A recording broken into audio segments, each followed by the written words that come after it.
Now, the Ladakh MP, I'm given to understand, has just tweeted, and I quote, "I salute the courage and selfless sacrifices of soldiers of the Indian Army in Galwan Valley. You all showed immense courage till your last breath for the motherland.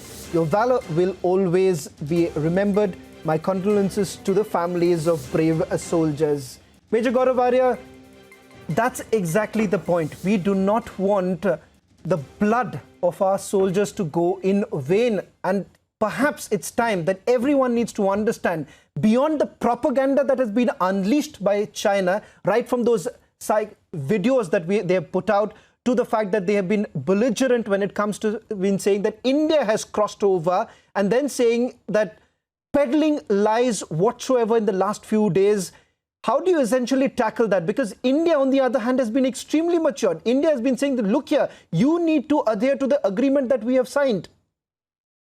Shaman, I will, first of all, let me say that in letter and spirit, I agree with what Sushant Sareen just said. What he says is practical, makes a lot of sense. We are permanently, I'm talking about the Indian establishment, from 1947 onwards till date. The Indian establishment has always been confused, you see.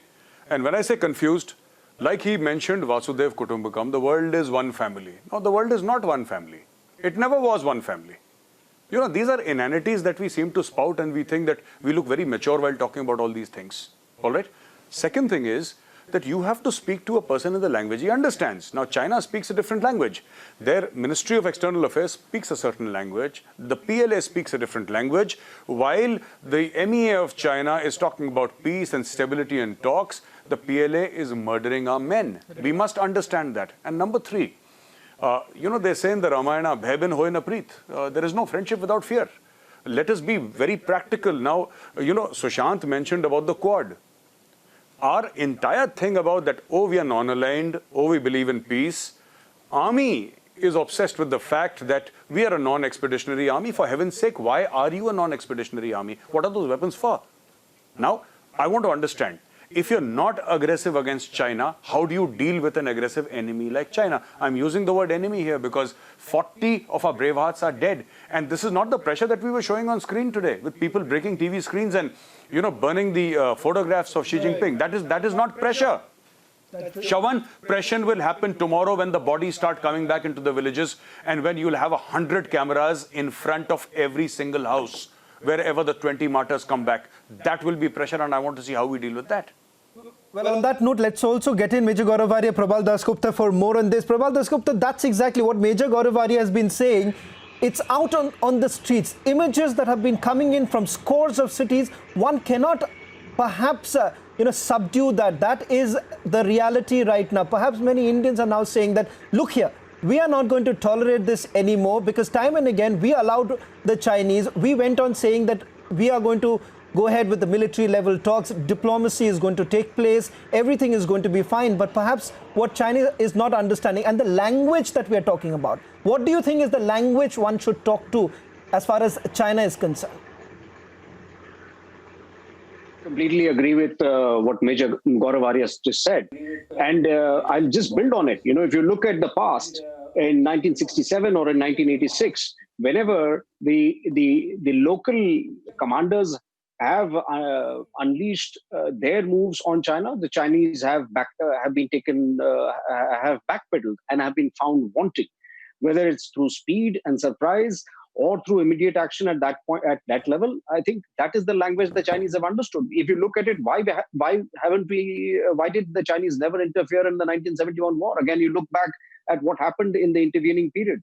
What happened after 1986? They were the ones who came forward and asked for agreements. So, you know, you have to operate from a position, you have to negotiate from a position of strength. And to do that, again, I heard Sushant Sareen speak, and I think that's important that, you know, at both levels, at the tactical level as well as the strategic level, India needs to send a strong, resolute message to China.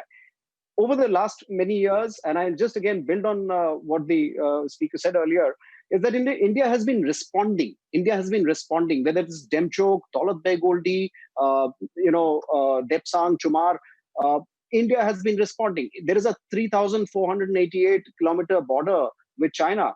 and there are many places that India could inflict damage or take more proactive action. You cannot have soldiers, 40 of our brave hearts dying because there is no use of weapons. If China has broken that terms of engagement of no use of weapons in conduct along the LAC, I think India should set new terms. And I think that is something, and as earlier it was mentioned, that the pressure will build up as you see the images coming in. And when these things roll into villages and the common man, I think those pressures are going to build in. And India has shown in the past at certain pockets and certain points. And those are the lessons that we should draw upon as to how the enemy, in this case China, is pushed back. It's not through merely operating from a position of a defensive posture, but wherever we have taken the bull by the horns, we have actually made sure that peace has prevailed. Peace can prevail when you obtain parity. And it has happened in the past. And I would look forward to I like that. it when